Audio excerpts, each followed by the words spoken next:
What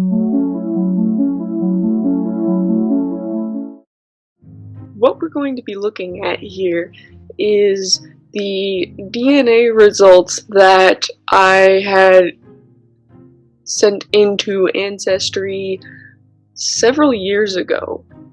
At the time, I was super into Ancestry. I still am. This is in no way sponsored by Ancestry.com. There are plenty of other different genetic testing sites available, such as 23andMe. This is just the one that I used because I had, at the age of 16, already received for my birthday an Ancestry.com subscription, and so I just used their DNA service. However, I do not have any paid Ancestry features. This is just from that original test. And what they've been doing is they've been periodically updating their estimates for my DNA every once in a while, because as more customers take tests and as genetic science advances, they are able to get a better estimate of what my DNA is.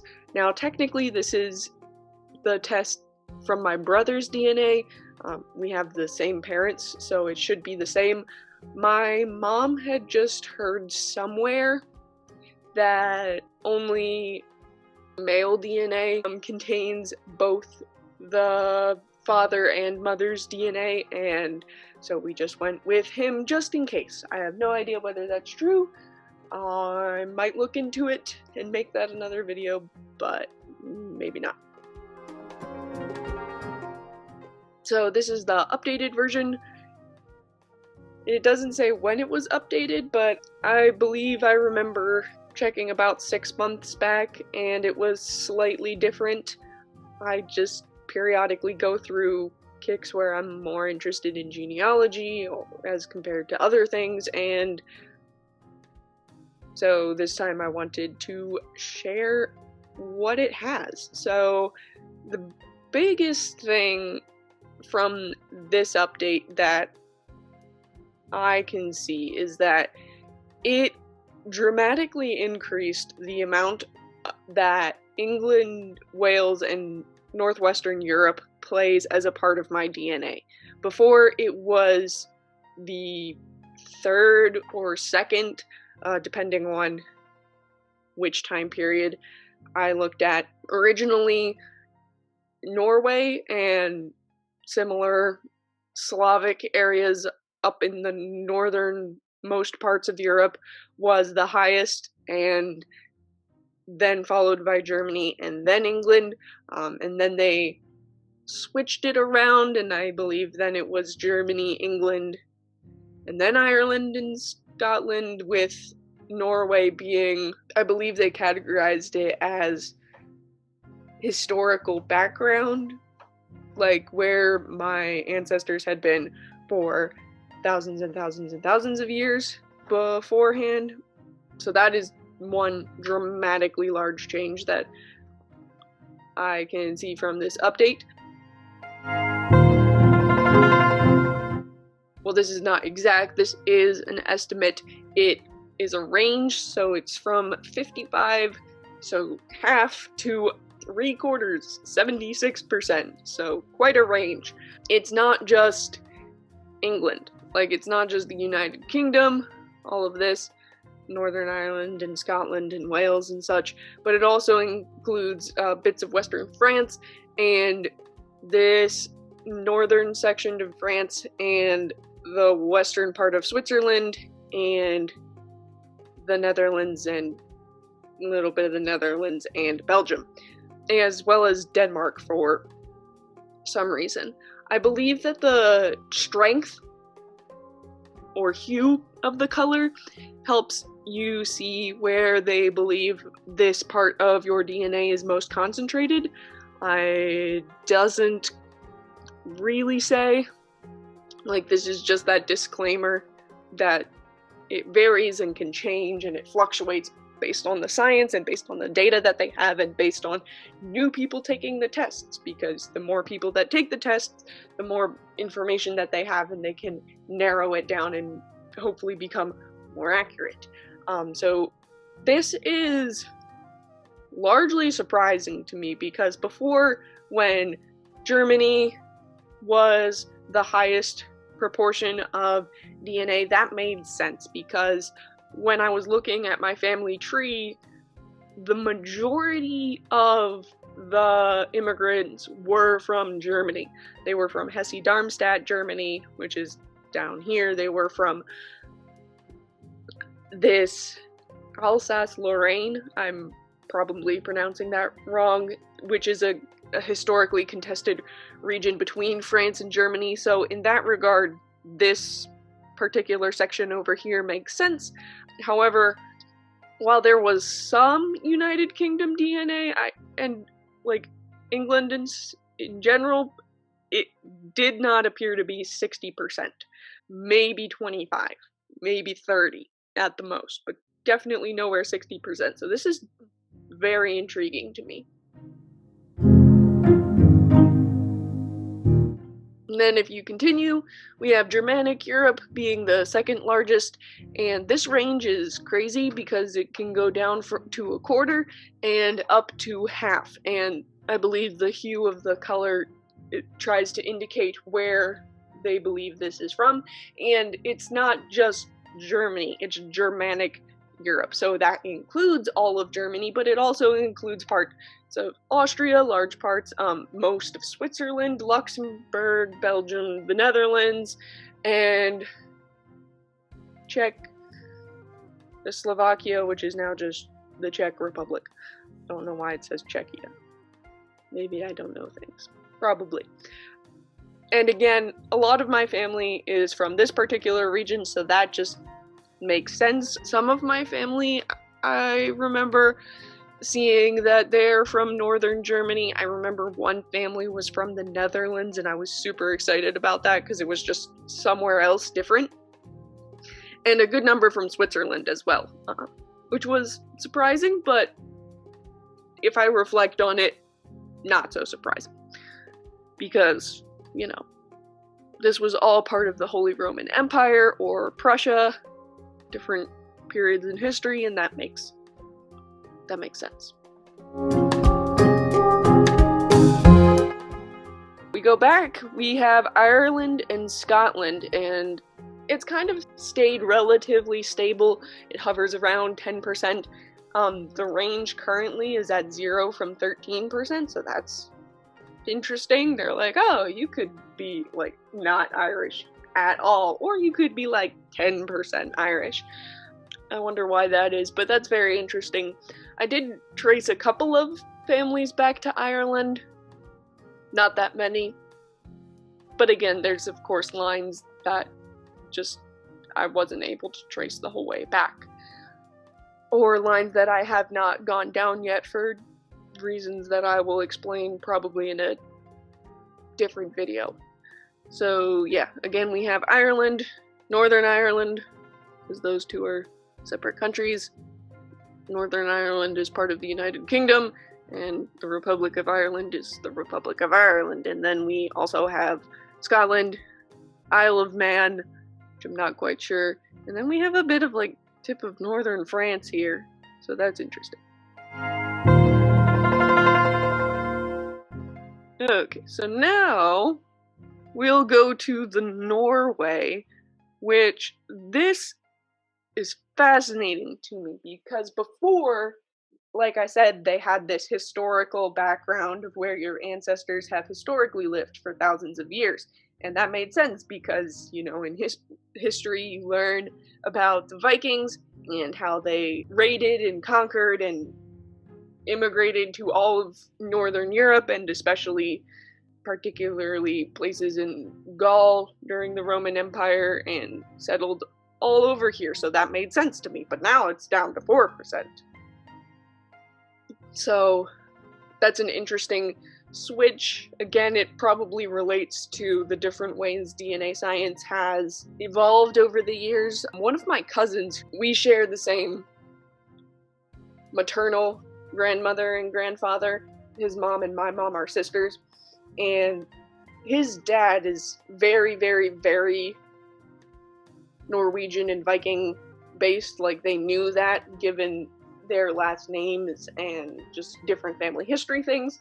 And he also did Ancestry DNA, and his Norwegian estimate is significantly greater, up to like 50%. And maybe I can do another video depending on whether he would be interested in just comparing the two, because clearly we share half, so it'd be interesting to see whether he shares the German half or the English half or a little bit of both.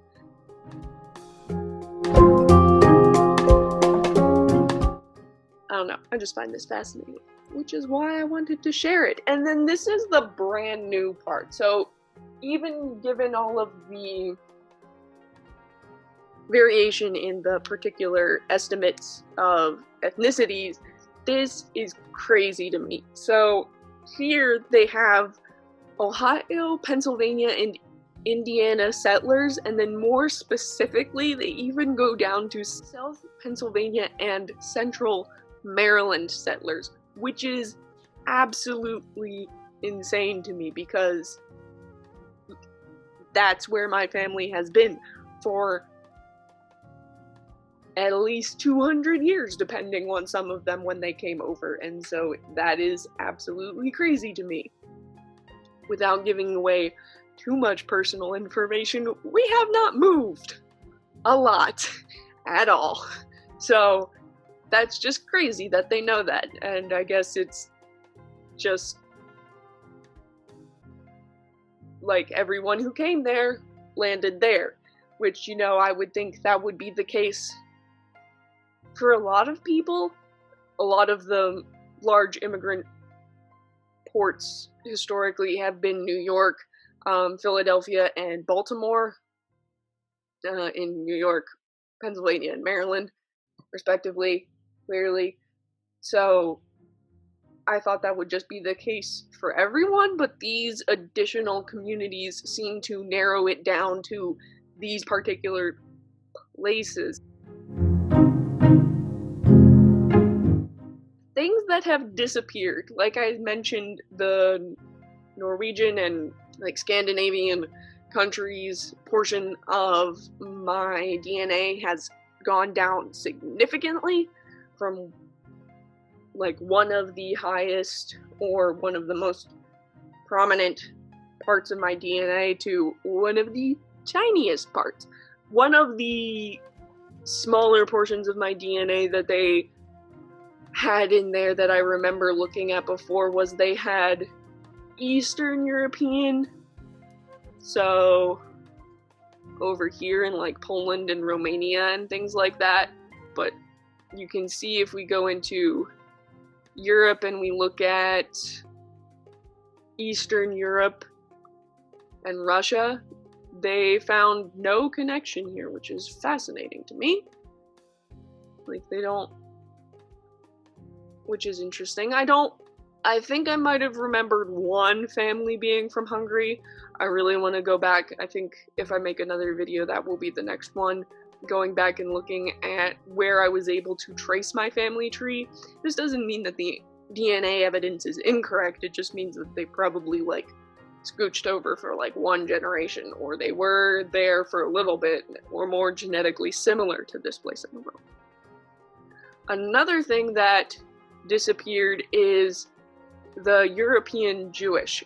It was kind of like the Norway spot, where it's like anything from 0 to 4%, maybe 5% of European Jewish, or they had, I believe it was Ashkenazi Jewish, and I looked that up, and it's basically just like the Jewish people that had been dispersed across Europe as a whole.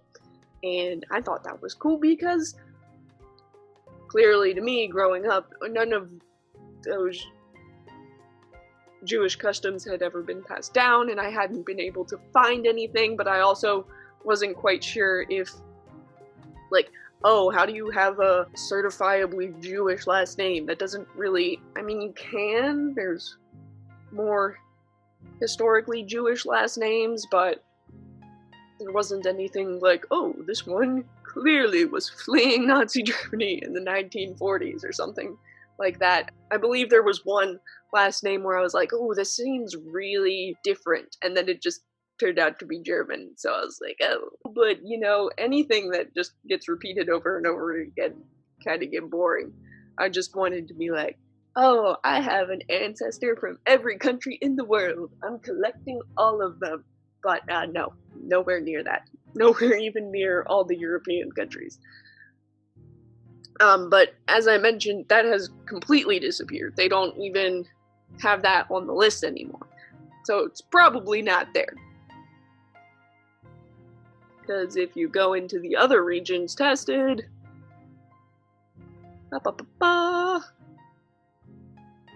you go into European Jewish, they're like, no connection. No connection. And then when you click on the question mark, it just takes you over here to like these FAQs. It's not specific to that particular ethnicity. That's all that is different in the update. One thing I wanted to discuss, because eventually if I continue this for long enough, I will probably want to talk about the fact that there is a rumor, maybe not rumor, kind of like myth or legend, that there is or there was a Native American woman in one of the particular lines. And I had seen that passed around on some online forums for the same last name as well, so I was curious as to whether that was based in any fact. And it wasn't included in any of the DNA estimates, any of them. Not the first one, not the second one, not this third one. There might have been little fluctuations in between. The times I have looked on, there have been 3 distinct estimates that I have seen. So let me know whether you have ever done any Ancestry DNA or any DNA test whatsoever. If you have, has it fluctuated? Have you ever wanted to try one of these? It's very, very fascinating. I just like getting to know about the past and finding my place in history and how all these other people led to me being here. It makes me feel special. But yeah, that is what I have, and we will see if I make another video.